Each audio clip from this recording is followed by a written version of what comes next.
Dubai is dead, set against 0% tax for companies anymore. You've thought of the UAE as a zero tax haven, but there have been changes, even beyond the ones that we've talked about before, that many companies in Dubai and the UAE are going to have to start paying a 9% tax. Today, we're going to discuss exactly what's happening. I recently got a call from a very wealthy gentleman who lives in Dubai and says, I like it here, but there's this new 9% tax which applies to my company. And it wasn't supposed to be that way. When the UAE came out a little less than 2 years ago, in the wake of this global minimum tax discussion where big corporations with hundreds of millions of dollars in revenue doing business all over the world would be subject to a new minimum 15% tax, the UAE came out and said, okay, we have 0% corporate tax and 0% personal income tax. We're going to now implement a 9% corporate tax, but don't worry, and I was interviewed on the radio in Dubai at the time, don't worry, it's going to apply only to onshore companies that are doing business locally. So the store you go to, the Starbucks, the people who work at the mall, they're going to pay the 9% tax. And if you are in one of the free zones, where you pay 0%. And if you're working with the wrong people, there'll be a few restrictions, but it'll be easy enough. And I came and I said, hey, free zones should still work. Don't worry about the 9% tax. It wasn't that long ago that some rules were clarified, and I'm going to share those with you today, where more of those companies that were supposed to stay at 0% tax, that people thought would stay at 0% tax in a free zone, are now going to be subject to the 9%, just like the gentleman who called me. And here's the reality. There are places, if your fundamental goal was reducing corporate tax, there are places where you can go and pay less than 9%. There are places where you can go and use multi-part structures, and you could live in Europe and pay less than 9%. So the first question here is, number one, do you want to live in Dubai or the country itself, the UAE? If that's of interest to you, then there are some strategies you should take a look at. Should you have your company in the UAE? Should you have your company somewhere else? I quite frankly think that UAE free zone companies were largely designed to be used for people who live there. There's a number of things that are just really frustrating to do remotely, in my opinion and in my CFO's opinion. So the question is, do you want to live in Dubai? If the answer is yes, I really want to live in Dubai, not for the tax benefits, but because I just love being here, then it's worth having a conversation, but you may be better off just paying the 9%. Obviously, you're not, generally speaking, working towards citizenship the way you might in some other countries. That could be factored in for some people. If you do not want to live in the UAE and you just thought, hey, Dubai is the future, I'm hearing about it, bridge between Europe and Asia, then the question is, why would you pay 9% for a country that you're not living in? That's the decision that we made in our company. We moved a good part of our operations out of Hong Kong and into the UAE a couple of years ago. And we kind of took a reading the tea leaves view. Generally, I've been right at reading the tea leaves. Obviously, we've been talking about a lot of stuff here for well over a decade, and a lot of it has come true. On this, I said, I think it'll be a number of years before the UAE rolls out some kind of tax on free zones. Because my idea was, like in Hong Kong, where if you live in Hong Kong, you have a residence permit, you have some kind of ties to the jurisdiction, and you have a company and corporate there, you're going to pay tax. It's in the teens, it's reasonable, you can take deductions, but you're going to pay. If you don't have any ties to Hong Kong and you can go through an offshore profits claim, then you can theoretically pay zero in Hong Kong. Other jurisdictions like Barbados used to have a similar, structure, a multi-part, if you're here, if you're not, used to have rates. They got bullied to get rid of that. But I thought, okay, the UAE is a strong enough country. Geopolitically, they're kind of going in different directions. And so, okay, I think they can withstand it. They'll have up 9%, onshore, and they'll keep it 0% with a few, caveats offshore. But hey, the caveats are easy enough to manage. And so with that, we put our company in the UAE. And I found it to be frustrating to manage remotely. And when these changes came, I said, got on the phone with the CFO, talked to the business manager, talked to all of our various professionals that we work with, all the jurisdictions, and I said, if you have a finance team, or even if you have someone to help, the stuff that happens in a place like Hong Kong, we're going to file an audit every year, isn't really that difficult for the much easier banking experience for the greater experience of having your company accepted for banks in other jurisdictions like UAE free zones or harder to bank around the world. So you're kind of relegated to banking in the UAE. If you want to put $5 million in, we have, great Swiss bank that'll take you. But for decent, treasury management for smaller companies, a place outside of a UAE free zone, or really any free zone, doesn't have an easier time getting banks. So anyway, the bottom line is when the 9% tax became clear that would apply to us, I just said, it's not worth it. If I lived in Dubai and I was driving in the roads and I was sending my children to the schools, I said, perhaps you could argue that, it's the price to pay. But, like many people who have, 0% tax companies somewhere else, I pay at the local level, whereas I, as the owner of the company, I'll live. And so, I have plenty of strategy. For many years, I traveled around the world. No country really wanted to tax me after I'd given up my U.S. citizenships. I wasn't meeting the criteria really in any of them, so I set up a tax residence that was convenient. Now, perhaps I'll spend more time in a country and, I'll pay some tax there.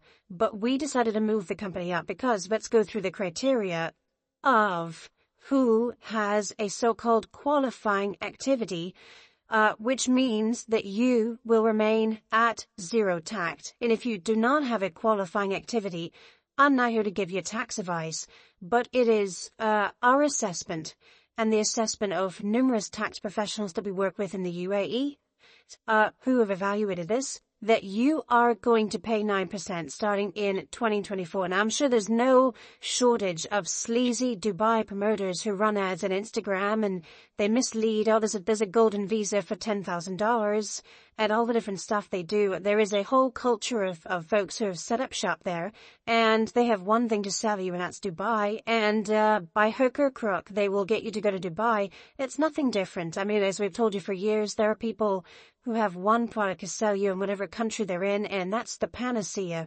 But here are the qualifying activities: manufacturing, processing, and distribution of goods. So if you're manufacturing stuff in the UAE, that could be fine. Again, this is not tax advice, this is just the list. Subject to interpretation. Holding of shares and securities. So you have a holdco, you want to get a brokerage account.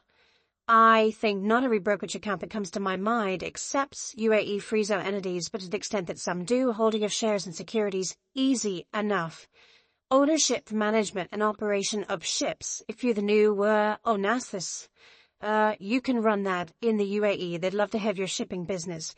Reinsurance, fund management, wealth and investment management services. Interesting, to see how you could place that for certain people who, it's in the crypto industry. Reinsurance, probably not something most of us are doing, but fund management. I know some people running funds, wealth and investment management.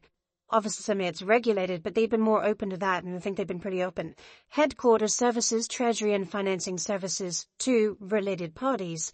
Financing, leasing of aircraft, distribution of goods in or from a designated zone, logistics services, ancillary activities. You're seeing kind of like if you're doing logistics, if you're manufacturing, if you're distributing stuff, if you're providing kind of treasury and financing services, if you're in financial services, or if you're in ships, then you can continue, it would appear, to operate in the free zones at that 0%. Onshore, just going to be the 9%. Obviously, the other issue is if you're working with, doing business with other companies in the UAE, that could be non-qualifying. Things that are not counted. Qualifying income does not include income derived from excluded activities. So transactions with natural persons, except for qualifying activities, banking, insurance, finance, and leasing activities that are certified are subject to regulatory oversight. Ownership or exploitation of UAE immovable property, excluding commercial property in a free zone. So if you're buying real estate in the UAE, that is changing. Ownership or exploitation of IP assets. Here's the advice that we got. We have trademarks. IP. What happens if we leave those trademarks in the UAE? If you want to play it straight, and as you know, I'm the goody two-shoes of the offshore business. We recommend playing it straight. We're not chancers around here. We don't take needless chances. We do everything right so we can sleep well at night. That's the approach we try and take. Obviously, there are some folks attracted to any jurisdiction that want to be chancers, and they probably wouldn't enjoy working with us because we like to make sure you can sleep at night. But the advice that we got was that you would have to have your headquarters somewhere else. If you move the headquarters but kept the IP, the headquarters should pay an appraised rate, whatever that trademark is with. What's the, what do you have to pay every year? And that the payments for those trademarks would be then taxed 9%. So I don't know what that would be. Could be $10,000 a year, could be $100,000 a year.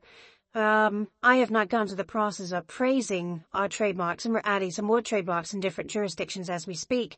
Those would all need to be compensated to the UAE entity and then taxed at 9%. So what we're seeing is if you do something that's less tangible, there's a chance that you might have to pay, it's maybe some tangible stuff too, pay 9%.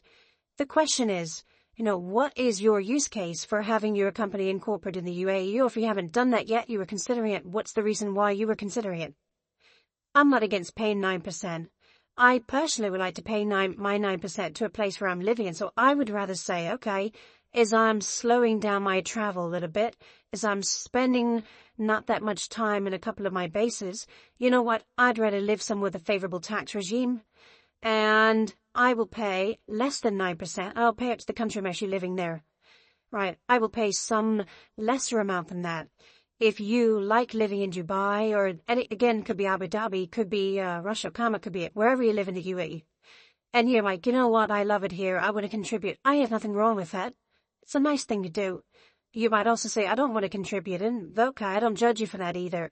By the way, I think what they've done is incredible there. They've gone out and gotten the best opinions from some really smart people. If you look at how the government runs, they hire actually smart people to be their ministers, unlike Western countries who hire political hacks to run things.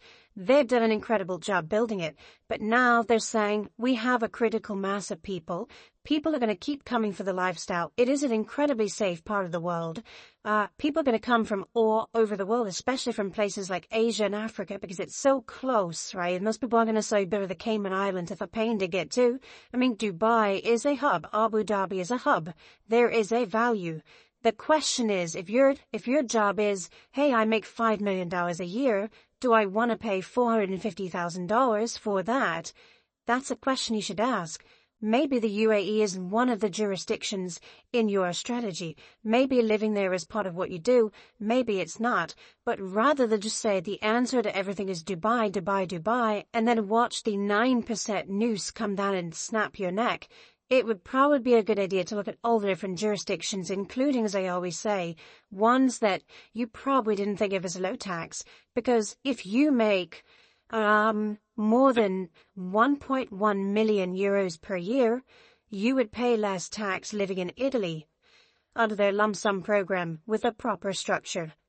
Just as an example, you didn't think Italy was low tax, but if you're going to live in Dubai and you're going to pay 9% tax, 100,000 euros in Italy, and you're working towards citizenship,